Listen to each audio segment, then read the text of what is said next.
Milaka urte beranduago gizakiak ohartu ziren. Haziak landatzen bazituzten jatekoa izango zutela eta horregatik nekazari bihurtu ziren.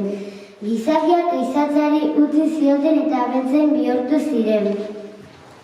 Leku finko batean bizitzen hasi ziren eta honela sedentario bihurtu ziren. Lehenengo txabolak eta erreskak sortu zituzten.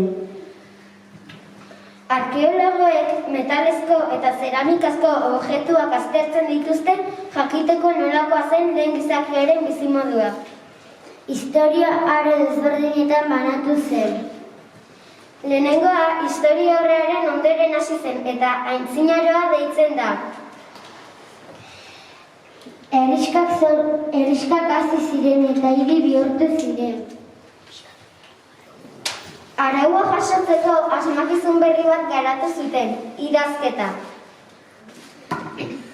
Lehen zibilizazioak eratu ziren, kultura, ohitura, hizkuntza, bera zeukaten, jendearen taldeak ziren.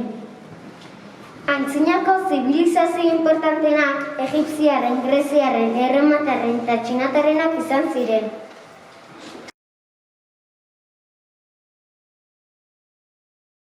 Antzinako Txina. Zibilizazio txinatarra Juan ibaiaren ibai horiaren inguruan garatu zen. Duela 7.000 urte baino gehiago, zibilizazioa hau munduko beste lurraldetik isolaturik garatu zen. Ehunka urtez, beraz txinatarrak beste zibilizaziorik zegoenik ere ez ziren hartu. Kristaurreko 2. mendearen artean, ordura arte iparraldeko ekialdeko nomadekin basterik ez zuten topo egiten. Txinako zibilizazioa hazten joan zen, neurrian gobernatzen zuten. Dinastiak gero eta indartsuago bilakatzen ziren. Lehenengo dinastia Shang izan zen. Shang dinastiaren garaian Txina aberatsa izan zen. Jendea arruntak zergak ordaindu behar zituzten, erregeak mantentzeko. Artisagoak, brontzeak eta beste material batzuk lantzen zituzten. Eta naurentzat zurezko gurdiak egiten zituzten.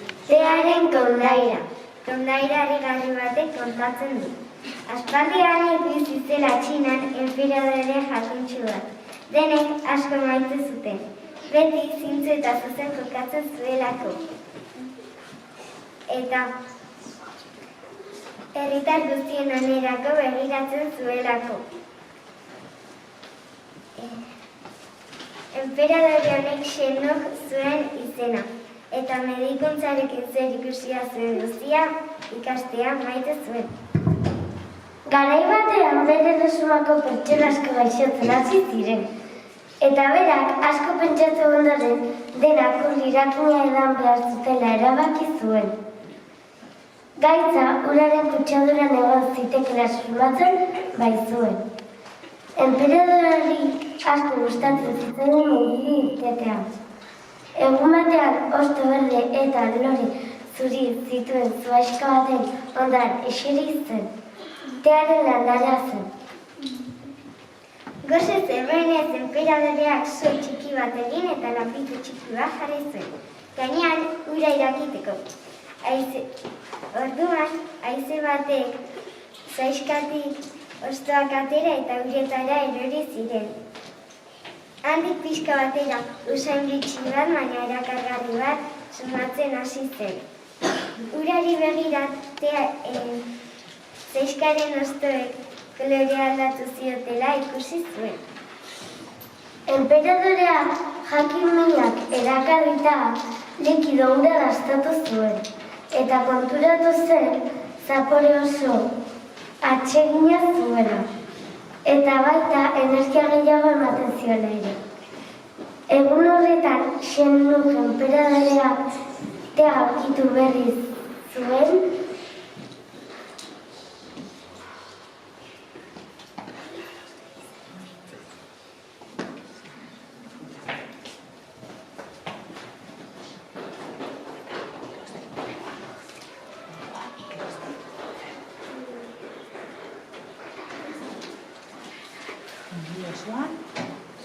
mundu osoan, eta ordutik mundu osoan erabiltzen hasi zen. Guzu. Guzuren jatorria Kristo aurreko 2000 baino lehenagokoa da. Garai horretan gizakiak animalien eta beste gizaki batzuen aurka defendatzen ziren.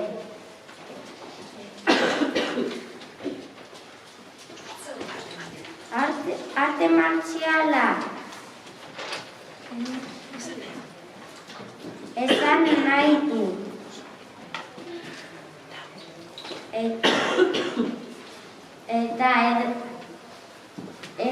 Eta Txinako edozein borrokaldi esan nahi du. Guk erakusketa txiki bat prestatu dizuegu, gurasoen laguntzarekin.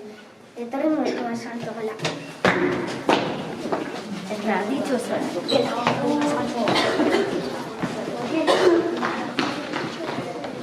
Aquí está el Orain mikroa. Orain mikroa.